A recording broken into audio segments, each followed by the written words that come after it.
Seminarlarga taklif qilishganida imkon qadar interaktiv o'taman. Oxirgi marotaba Humoyunni seminarlarga borganimda aynan o'sha barcha auditoriyadagi tinglovchilarni sahnaga chiqardim. Nimaga?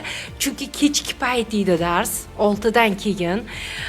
Sovuq edi o'sha kuni, hamma sovuq qotib kelgan, darsda o'tirishibdi va ko'rayapman, issiq joyga kirishgandan keyin endi uyquga elitadimi, kechki paytmi? Hammani qarasam, berayotgan ma'lumotim eshitilish koeffitsiyenti tushib ketdi. Stop dedim, to'xta dedim-da, hammani aytdim, qo'linglardagi narsani qo'yinglar, sahnaga chiqinglar dedim. Hamma hayron bo'ldi, chunki odatda bizda seminarlarda bunaqa bo'lmaydi va hamma sahnaga chiqqanidan so'ng u yerda tug'ilgan kun energizerini o'tkazdim va demak ketma-ketlikda turib olasiz. Bu yoqda yanvar, bu yoqda dekabr va yanvardan dekabrgacha bo'lgan tarzda aynan tug'ilgan kun ketma-ketligida tezlik bilan turib olishingiz kerak degan topshiriq berdim.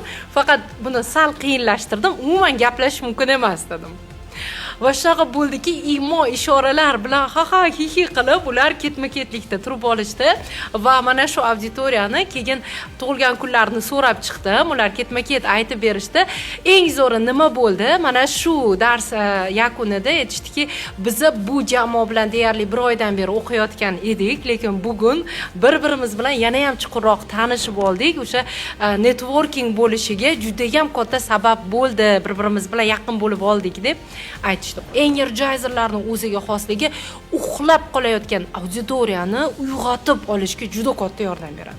Va ilm yo'lida hozir vebinarlar bo'lyapti, seminarlar bo'lyapti, onlayn darslar bo'lyapti. Bularni barchasida agar biz diqqatni ushlab turadigan elementlardan foydalanmasak, biz auditoriyani yo'qotamiz va bu natijani past bo'ldi degani.